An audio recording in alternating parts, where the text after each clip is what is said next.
Assalamualaikum, selamat datang kembali di Ngobrol bareng Bu Evi.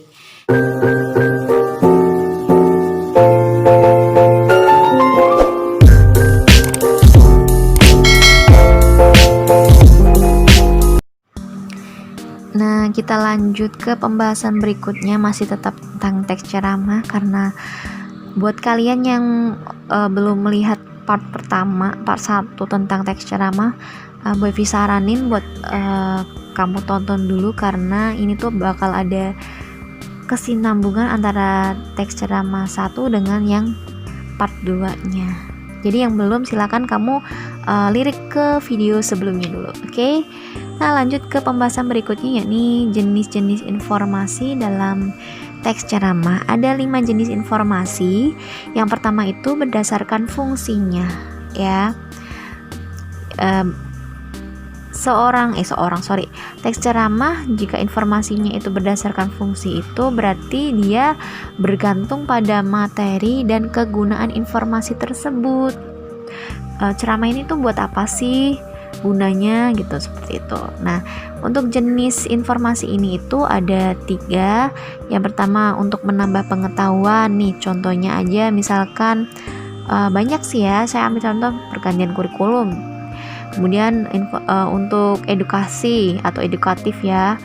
Nah, contohnya aja misalkan teknik belajar memasak atau apa, teknik belajar membaca, teknik memecahkan soal apa, seperti itu. Nah, untuk berikutnya itu misalkan aja kegunaannya untuk menyenangkan si pembaca. Nah, contohnya aja ada cerpen, ada komik. Nah, seperti itu. Untuk informasi yang kedua itu berdasarkan format penyajian. Nah, pada format penyajian itu berarti dia pada bentuk penyajiannya itu seperti apa atau dari apa gitu. Nah, untuk yang bentuk penyajiannya itu terdiri atas media massa, bisa tulisan juga bisa. Untuk media massa itu contohnya ada tulisan, foto, kartun, atau bahkan karikatur. Nah, untuk tulisan bisa berupa artikel, kemudian resensi, karya fiksi, kolom, dan sebagainya. Informasi yang ketiga yaitu lokasi peristiwa. Nah, ini berarti berdasarkan tempat kejadian peristiwanya itu di mana atau berlangsung di mana. Nah, di sini bisa saja berupa daerah, nasional, bahkan mancanegara. Informasi yang keempat yaitu tentang bidang kehidupan. Nah, bidang kehidupan tuh banyak ya, bisa pendidikan, olahraga, musik, agama, apalagi tuh, pokoknya banyak deh. Dan yang terakhir itu informasi berdasarkan bidang kepentingan. Nah, untuk kepentingan tuh banyak nih. Ada yang menyangkut keselamatan atau kelangsungan hidup pembaca. Ada juga yang menyangkut perubahan dan dia berpengaruh nggak sih pada kehidupan pembaca. Ada juga yang tentang cara atau kiat tertentu. Kemudian ada pula ini peluang bagi si pembaca untuk memperoleh sesuatu. Berikutnya aspek untuk mempersiapkan teks ceramah. Jadi ini hal-hal atau langkah-langkah yang perlu kamu lakukan ketika kamu ingin membuat sebuah teks ceramah. Ini bakal mempermudah kamu banget ya. Nah, yang pertama yang kamu harus lakukan itu adalah dengan cara menentukan topik. Jelas ya, topik itu ibarat apa ya, kayak pegangan buat kamu. Jadi kalau kamu nggak menentukan topik dari awal, kamu pengen membuat tentang apa, nantinya tuh kamu bakal bingung ya, susah banget, kayak orang labil lah ibaratnya kalau nggak punya topik atau nggak menentukan topik dulu. Kemudian setelah kamu menentukan topik, itu yang perlu kamu lakukan adalah menentukan tujuan ceramah. Kira-kira tujuannya tuh mau apa. Nah, untuk tujuan ceramah itu ada 2, bisa saja tujuan umum dan tujuan khusus. Untuk tujuan umum itu terdiri atas 3 hal. Nah, bisa berupa informatif, dalam artian ini untuk menambah pengetahuan saja. Kemudian bisa juga persuasif, kalau di sini tuh biar si pendengar ceramah kamu itu mempercayai atau menyetujui, bahkan mengikuti hal yang kamu lakukan atau sampaikan gitu. Kemudian kalau rekreatif itu untuk menghibur si pendengar. Nah, kalau hal itu biasanya dalam ceramah diselipkan kadangkali itu biar nggak bosen ngedengernya, ada kata-kata humor gitu, guyon dan sebagainya. Nah, berikutnya tujuan yang kedua itu adalah tujuan khusus. Jadi benar-benar spesifik. Nah, untuk tujuan khusus itu berarti dia rincian dari tujuan umum tadi. Kalau sudah menentukan atau merumuskan tujuan dari ceramah kamu itu untuk seperti apa, baru kamu masuk ke langkah yang ketiga, yaitu menyusun kerangka ceramah. Jadi dibuat dulu, misalkan kamu mau buat ceramahnya tuh dalam satu teks ceramah kamu mau buat 10 paragraf. Nah, setiap paragraf kamu buat tuh berarti ada 10 kerangkanya, 10 poin dulu. Ya, kamu buat per poin-poinnya ada 10. Atau ibaratnya kalau bahasa Jawanya itu mah reng-rengan gitu ya, biar mempermudah kamu. Oh, paragraf 1 saya mau membahas tentang pengalaman pribadi. Nah, kamu tulis aja 1 pengalaman pribadi. Oh, nanti paragraf 2 nanti saya mau menceritakan tentang pengalaman orang lain, tulis 2 pengalaman orang lain. Nah, nantinya ketika kamu sudah membuat sampai 10 poin sesuai dengan yang kamu kehendaki, baru kamu masuk ke langkah terakhir, yaitu mengembangkan kerangka. Jadi dari 10 poin tuh yang cuma sedikit banget, kamu per poinnya kembangkan dengan bahasa yang lebih banyak, ibaratnya tuh lebih terbuka lagi, lebih terkembang lagi ya. Seperti itu. Nah, ini untuk materi yang terakhir adalah metode ceramah ya. Metode itu cara-cara. Jadi seorang penceramah tuh punya cara-cara dalam menyampaikan materinya tuh. Nah, yang pertama ada metode impromptu ya. Nah, impromptu itu apa sih? Impromptu itu tanpa persiapan apapun. Nah, loh, biasanya dia tuh kalau jenis penceramah yang seperti ini dia udah jam terbangnya sudah tinggi, jadi tanpa ada persiapan, temu-temu apa sih, tiba-tiba dia datang ke sebuah acara workshop atau apapun gitu, sambutan berikutnya atau misalkan sambutan berikutnya dari DRS siapa gitu, tanpa ada persiapan gitu, dia langsung maju dan udah ngomong aja terserah dia itu.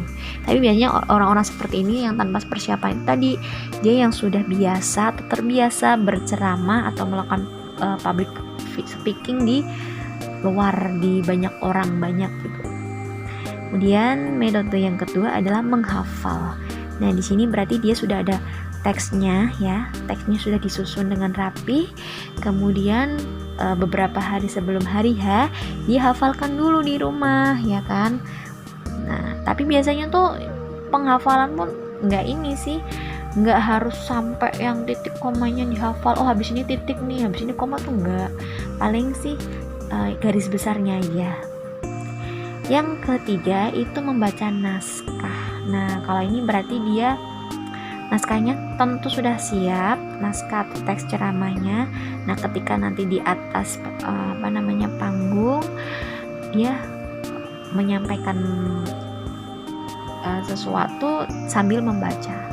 Tapi tentunya dengan teknik tertentu ya. Membaca di sini tuh nggak kamu yang kepalanya ke bawah ngeliatin bacaannya doang tuh enggak, tapi kamu tetap juga harus ada interaksi, komunikasi antara kamu dengan pendengar. Dengan cara apa? Ya, pandangan mata kita. Jadi pandangan mata kita tuh nggak harus melulu dari awal sampai akhir tertuju pada teks yang kita baca, itu enggak, tapi kita sesekali mengedarkan pandangan kita pada audiens, seperti itu.